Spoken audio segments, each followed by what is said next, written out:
Batman, The Rose Petal Murders. Disclaimer: in this channel, you can easily hear all parts of the Batman audiobook. Stay connected with us. Chapter 1. Winter's Bite Gotham lay buried under a thick blanket of snow.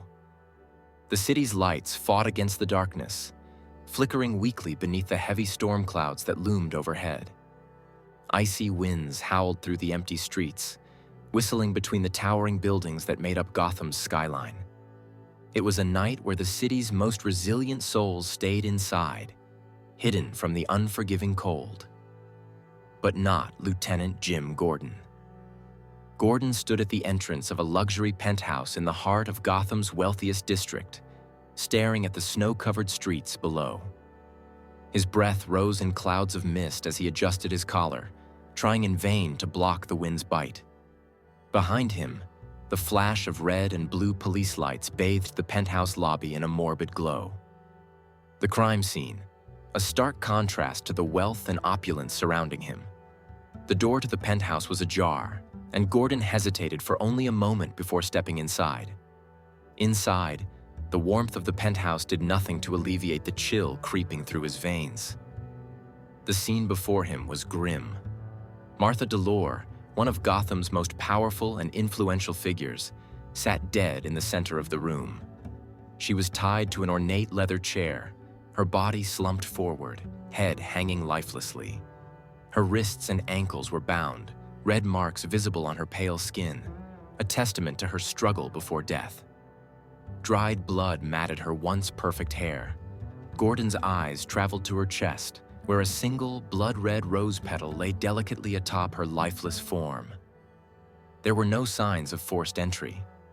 Whoever had done this had entered Martha's life with precision, leaving no trace behind except for the carnage they'd caused. Gordon stood frozen, his mind racing. His gut told him that this wasn't a robbery gone wrong. It was too clean, too deliberate. This was a message, but one Gordon couldn't quite decipher. The sound of movement behind him didn't startle him. He knew who it was before he even turned around. A shadow moved in the dimly lit penthouse, a figure blending seamlessly with the darkness. Batman had arrived, as silent and unyielding as the night. Gordon didn't speak.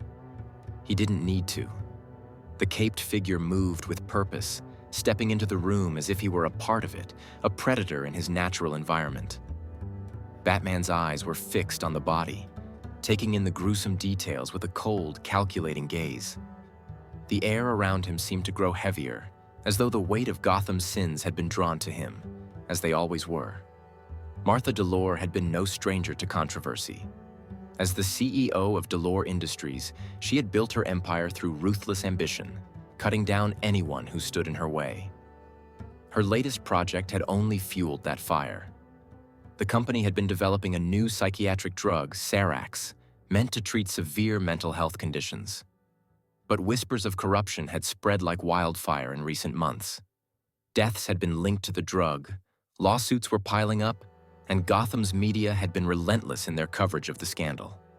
Martha, of course, had remained defiant, her public statements as cold and calculated as her business practices.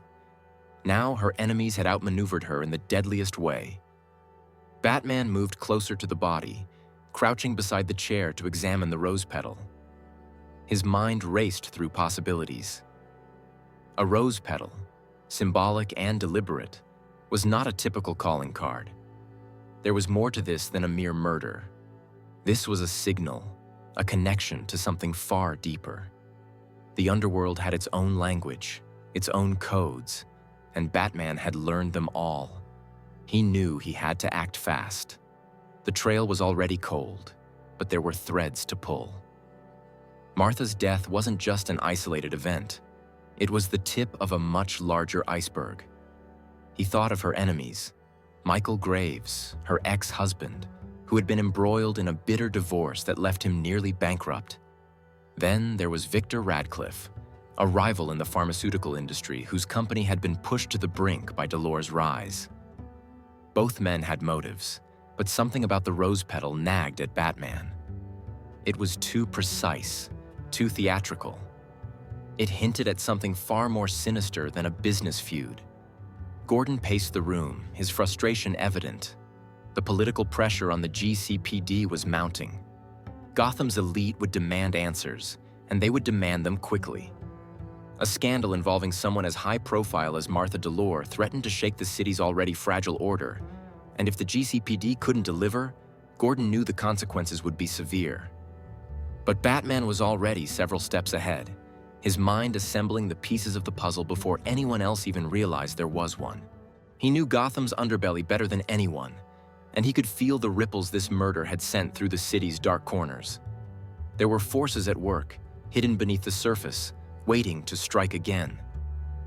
Without a word, Batman disappeared into the shadows as quickly as he had appeared, leaving Gordon alone in the penthouse with the grim reminder of Gotham's brutality.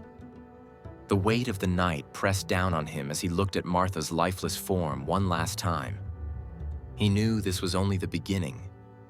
Somewhere in Gotham's cold, dark streets, the next move was already being made, and Batman, ever watchful, was preparing for the storm that was to come.